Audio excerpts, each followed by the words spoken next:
A big win in Georgia yesterday. You've been fighting with these lawsuits in Fulton County where a judge ruled that the 148,000 mail-in ballots and their envelopes cannot be destroyed, that they have to be kept intact and not touched.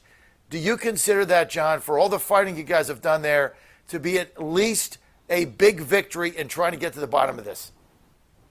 Absolutely. It's a good first step. We are nowhere near first base in this lawsuit yet, but we are headed in the right direction. The judge very properly ruled, instructing the clerk of the Superior Courts, who is the custodian of the records, that it is their obligation to preserve those records now as we litigate this lawsuit.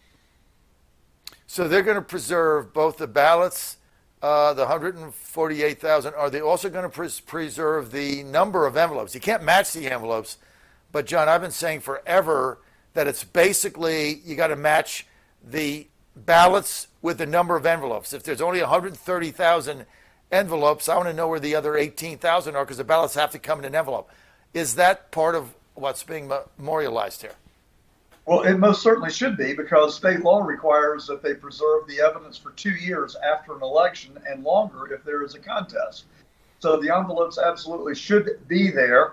And we have the same concern that you do relative to the envelopes, because we have 3 eyewitnesses who testified independently that they saw a pallet load. Get this. This is shocking.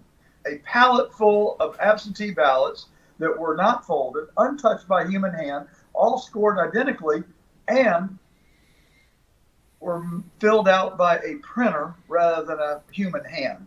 Now that is very alarming. That's the smoking gun. We want to see it. We want to get to it. And we are going to hold the people that did that accountable.